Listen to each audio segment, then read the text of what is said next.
Because this is about the boomers. That's right, ladies and gentlemen. It is time for the extended Boomer Great One intro. I know how to use a mic. Where's the microphone? Where's your microphone? When I was the age of these little youngins, didn't have these newfangled microphones. I don't like young people. They make me fart. Young people, they're always on my lawn. That's what I don't like. And they get on the road and they drive really fast. I'm like, damn it. Don't you understand? The speed limit says 35. That means you should drive 25 to make sure there's an extra 10 for buffer zone. We didn't have speed limits. We had just limits. It limited us on everything. We couldn't do nothing. We just sat. That's all we did for fun. We liked it. Well, now you must be younger than me, Sonny, because when I was your age, I couldn't just sit. I had to walk uphill in order to sit. And then when I was sitting uphill, and I had to pull myself up the hill by my bootstraps. I don't want to hear your cry. You had uphill. You lied. You lied. I'm not younger than you. You're older. I'm old. I'm something but older than you. No. I'm Boomer Great One. I'm older but than you. But you said uphill. You're a traitor. You had it easy. Uphill. We didn't even have uphill. It was just hill, damn you. What generation of whippersnappers are you from? Hey, listen to me, you little whippersnapper. Both of my knees hurt. And my back hurts. We didn't have knees in my day. You're a millennial hippie. You don't even have your driver's license. You dumb so I can drive. I've been driving since 1837. Your penis cut off surgery all popular with the kids. The first Henry Ford automobile ever. My butt hurts with this chair. I want a new chair. The young kids, they should pay for it now, don't you think? Yeah, I mean, if they'd stop buying avocado toast and Starbucks coffee, they could afford. Why do they buy all that stuff for? We just had bread. We didn't have no toast. These weakling kids. Get their fire applicator to the toaster. Who had toast? Right. Who didn't have time for it? We're walking uphill all the time. And Starbucks, we didn't even have water. All we had was the coffee beans. We had to put the beans We just had bucks. There's no star. Who did this buck? This creepy old man grabbed us where we shouldn't have been grabbed, but we liked it, damn it. That's right. We liked it. And I just imagined he was pulling me up by my bootstraps. I enjoyed every moment of it. Dang whippersnappers. Now these whippersnappers. Don't get me started about them. Now, oh shit, hang on. 25 minutes ago, no. What, is Chad on now? He said it was going to be 6 o'clock my time. God damn it. Chad Elkins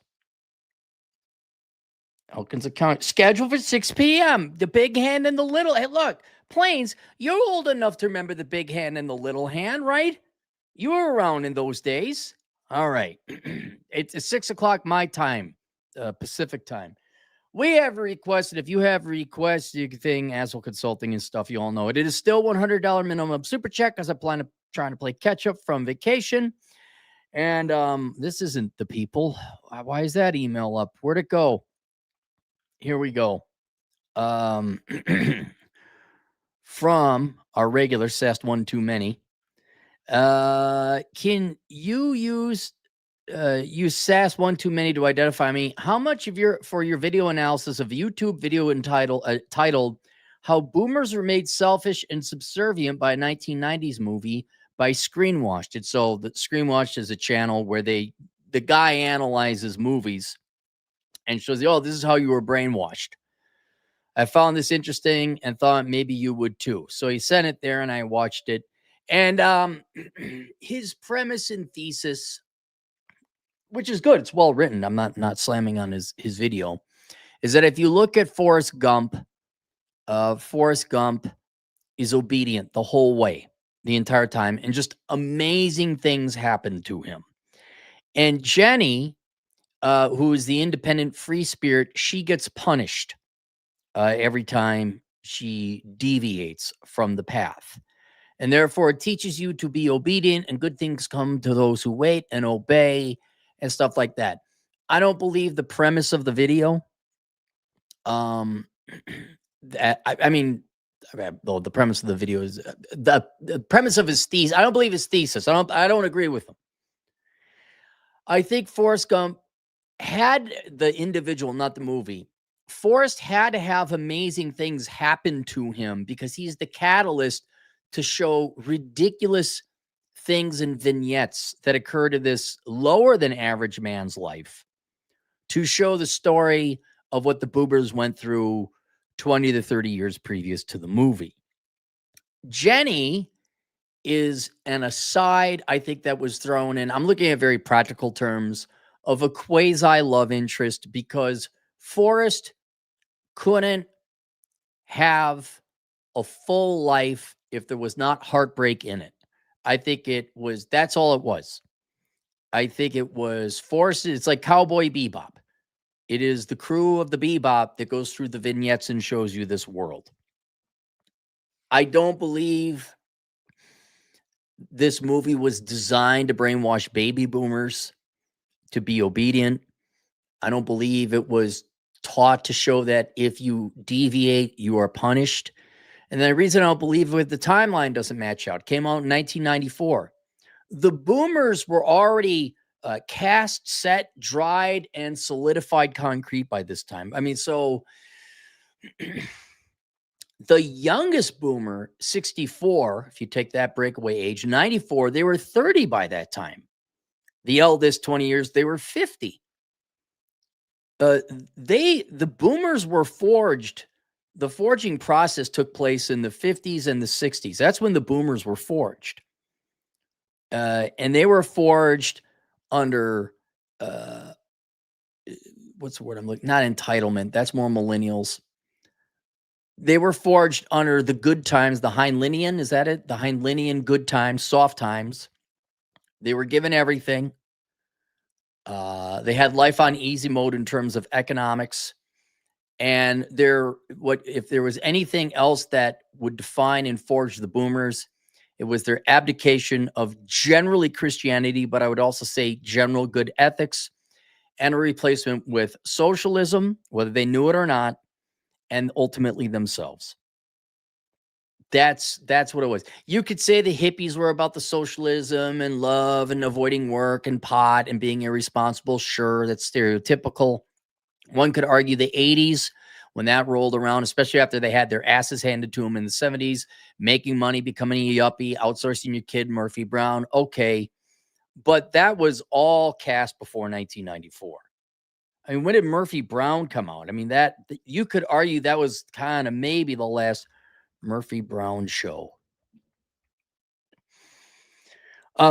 Which, by the way, I wasn't against Murphy Brown, the show. I didn't have much of an opinion of it. Season 1, 80, Murphy Brown. When did it end? Revival in 2018. Ran in the 90s. Wow, 10-year run. It's pretty good. I know nothing of 90s television or music because I didn't have time to watch TV, didn't have money for music, except for KMFDM, Revco, Ministry, Guar, etc. So no, I don't believe the title of the video that Forrest Gump brainwashed the generation of baby boomers. They were already brainwashed. I don't think it brainwashed Gen X. I think it was just a good, well done movie. And Jenny's character, maybe at a secondary or tertiary level, there might have, because you're a writer or director, the person who's in charge of making the movie, whoever. I don't know if you're a producer, a writer, or a showrunner, whatever. The person who wanted to tell the story, whoever that person is, I'm sure there are always underlying lessons they put in there. Like a lot of the spaghetti westerns, some of them were political. There were some secondary, more like tertiary level political lessons. They were pro-left in general, but you didn't see it because the movie was about the good, the bad, and the ugly, choices, opportunism, Machiavellianism, ethics, heroism, masculinity, shooting guns, getting treasure. That's humor. Some of them are just hilarious. Even more important than the underlying political message would be, hey, let's see what we can do. How creative, how artistic can we be with this limited budget? One of the greatest scenes ever is the opening scene to Once Upon a Time in the West. That's just brilliant with the pinwheel and the train and everything. Anyway, I think, and still back in that time in 1994, if there was a political lesson the directors of Forrest Gump wanted to show or embed in there might have been, but it obviously did not take center stage. It was not why they made that movie. The movie was just to paint an interesting story about a generation who ultimately their time had passed. The boomers are basically over by this time. The boomers are kind of like, we had Breakfast Club, which was dog shit. And the boomers had something else with Kevin Kline, like The Way They Were, I forgot what it was. That was their, let me look in the mirror and jerk off to myself and then smudged the jizz on the mirror on my face. That was basically the baby boomer movie. And then Breakfast Club. What did you millennials have? What was your self-indulgent, arrogant millennial movie? Has there even been one? Anyway, that may have been the only interest they had in boomers. Say, hey, this is what happened. Maybe we could put a story and we can make it relatable. But I honest to God think it was a very clever way to use a character, a lovable character who is below average IQ. He goes through life. I mean, even, what was it, Lieutenant Dan? He's like, they give you the Congressional Medal of Honor. I mean, they're aware of what they're doing. They make fun of it. You got the Congressional Medal of Honor. You. Lieutenant Dan. Tom Hanks was brilliant in it. Who else could have played it? Jenny was a mandatory vignette, a continuing arc, I guess, at the end when she dies because AIDS. But yeah, I don't see an intention to brainwash there, either in the movie or by the logistics and the timing of the movie. The movie was too late. It was too late to brainwash the boomers. You could argue, what's that group of people that should be drowned in cages? The people who are saying we didn't start the fire. Whoever wrote that and say, not really, we don't advocate violence. This is only in Minecraft. Can you sing that from underwater? Shit, a lot of those people might be dead by now. That's more self-indulgent. And I think that preceded Forrest Gump by some amount of years. But no, I mean, it's an interesting observation. If anything, that may have been intended to brainwash successive generations. Like, look at Forrest Gump. He's doing the right thing. You could say it was successful if you look at Gen X and millennials, where they did everything they were told and they got nothing. They did everything they were told and they got the Jenny treatment. But no, I don't. I think it was just sometimes a cigar is just a cigar, you know? What do you think she meant? She wants to get a chocolate sundae. I think she meant she wants to get a chocolate sundae, right? I don't think there has to be this underlying meaning all the time. Billy Joel. Is Billy Joel still alive? Was he the alcoholic? Was he the one married? I think this guy was the alcoholic and he married Christine Brinkley. Oh, Piano Man. Oh, I hate that song. Oh, I hate that song more than We Didn't Start the Fire. Oh, what an overplayed, stupid song. Spouse, Katie Lee. How many spouses? Christine Brinkley. Yeah. Wow. 4 times. Hey, Billy Joel. You are a boomer, aren't you? Hey, why don't you sing another song about how nothing's your fault and good feelings and touchy-feely crap? Yeah, he's Obviously a very talented singer and musician. I'm not that, but man, I hate those two songs. I didn't know he sang both of them. Yeah, so that's my analysis. I don't think it was intended to brainwash anyone. I think it was one of the last decade where movies were just made. If you guys remember, God, I remember, what was the movie? Someone was mentioning was the last time. I was so excited to go see not Armageddon. The Will Smith movie. Why can't I remember? It was the 90s. Not Judgment Day. Shit, what the hell? You're all yelling it to me. All right. Will Smith space movie. Oh, After Earth, not that. Not After Earth. Will Smith 90s movies. Let's try that. Enemy State, Bad Boys, Men in Black was good too. Independence Day. And dude, I remember I was so excited to go see Independence Day. I forgot to lock my car. I was going to go see it with the guys. Oh, that was good. Thank you. Thank you, Tracy. So we got a bunch of gals in here. So all the women. Yeah, I was excited to see that. I was so excited. And then it's all gone down. Yeah, it was 98, 99, Independence Day. And then ever since then, yeah, it's kind of gone to garbage. So now I even appreciate political messages I disagree with if they're cleverly put in a movie, right? Yet you don't ruin the movie. It's a good movie. It's well produced. It's well acted. Maybe a little bit of tongue in cheek and wink, an acknowledgement of the audience if you could catch it. And then on a very third level, oh, hey, did you notice that little innuendo? Okay, cool. But if it's in your face like the end of The Big Short, and they're going to blame it on poor people and immigrants, shut the fuck up. No one said that. Steve Petrol, you should be ashamed. Like, I'm not saying that line. That's bullshit. Now, unfortunately, that's all reversed. Now it's the politics, my fucked up artistic bean mouth art style, and then fuck you if you want an interesting movie or not. God, could you imagine a movie as good as Forrest Gump now today? There just isn't the talent. It isn't. Somebody here said, hello, Stan. The Big Chill? The Big Chill. Someone else mentioned The Big Chill. Oh, God. Okay. Yeah, that's the boomer one. Yeah, that's the boomer one. That needs to be nuked from orbit. And everyone who was involved in that should be ashamed. I'm talking what is the millennial version of The Big Chill or Breakfast Club? And there was another gal. Somebody, Adam is letting these women into my chat room.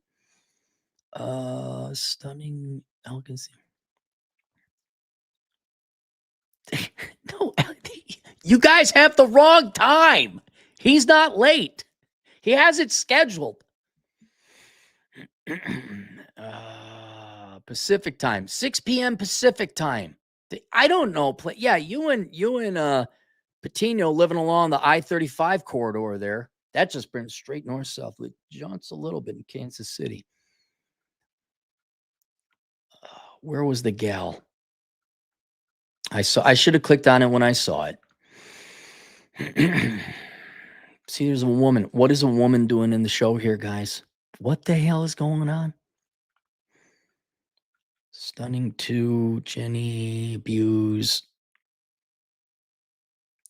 It's a boomer movie. It is a boomer movie because it's about the boomers. Like, oh my God, where have we gone? What have we done? I get it, but it's not brainwashing the boomers.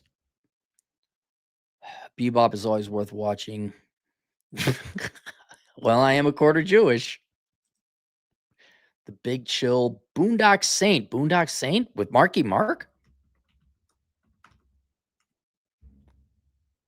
That doesn't look like a touchy-feely millennial movie.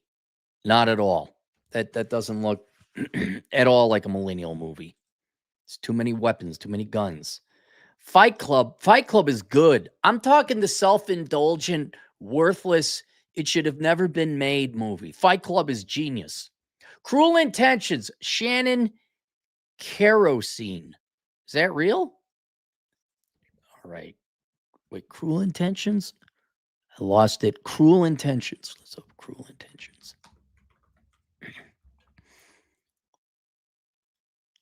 Buffy the Vampire Slayer? Is it? What year did it come out? 99? Is that really millennial? Millennial. I'm not gonna do all this shit. I know this. Okay, so born 81 to 99. That would have put him at 18. The eldest millennial would have been 18. I don't, and you could argue Breakfast Club was about high schoolers. You're on the cusp there. And Cruel Intentions just looks like some teen drama makeout thing. They took the most popular people at the time, gave Buffy some boobs. Annette unwillingly becomes a pawn in Sebastian's and Catherine's deliciously diabolical wager of sexual conquest when she writes an article in 17 magazine about how she intends to stay pure until she marries her boyfriend. Sebastian gets more than he bargained for. He attempts to woo Annette into his bed. I know it's not enough it needs to be a group of assholes who get together and like, oh my God, it's so sad having everything handed to us. It's what is the meaning? I think there may not be one. I'm not to say, no, you're wrong, Shannon. I don't think it meets the criteria I'm looking at. Weird Al, Spider-Man, Piano Man, Independence Day, Blade Runner. How was Blade Runner? Blade Runner was cool. American History X, that was just leftist propaganda. And that was Gen X. Thank you. Nailed it. You fucking nailed it. Ukono, Scott Pilgrim versus the World. Isn't that where not Winona Ryder, they did the song? I still hit it if I could. She saw Ramona Flowers and she felt so empowered by movies made in Hollywood. Ramona Flowers, because there were two of those. Scott Pilgrim versus the World. That you nailed it. Thank you, Ukono. Thank you. Napoleon, no, that was cool too. Look, okay, let's go over the rules of sappy, generational, self-indulgent, masturbating in front of the mirror slop. It can't be good. It cannot be good. There can't be a plot, and it has to be a group of people all bitching and whining about immaterial, not real problems. Napoleon Dynamite was funny. I hated it at first, and at the end, I'm like, oh, it's a slow burn. It's a real slow burn. Fifth Element, no, that's not a sad. Cruel Intentions Mill. You second Cruel Intentions. Now, Fifth Element, that's still Gen X. Fight Club is a good movie. Can't be a good movie. It has to be a shit movie. Fight Club is Gen X. Harry Potter should never be. No, Harry Potter's good. I mean, it may not be for me, but I enjoyed it. Come on. That's like the last series that didn't suck.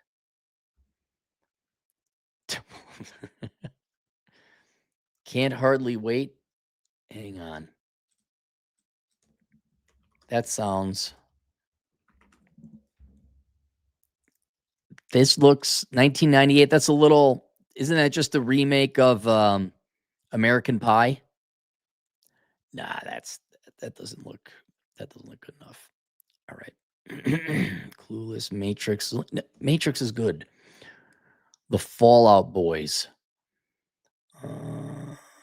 Lita, Mean Girls, Twilight, American Pie. Euro Trip was funny.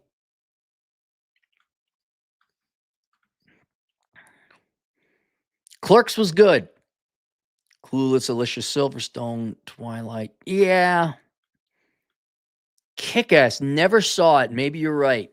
Maybe you're right. Da Vinci Code. What are you getting? They just randomly run off cool. How can you not like Cool Runnings, man? How is that? Now you just throwing shit up against the wall. All right, that's it. I gotta go get ready for chat. Check out. Come on over here in about 10 minutes. For planes, that's when the big hand moves 2 large bold font numbers on the clock. I'll be over at the Elkins Accounting Hour here in about 15 minutes. We'll see you guys later. Toodles.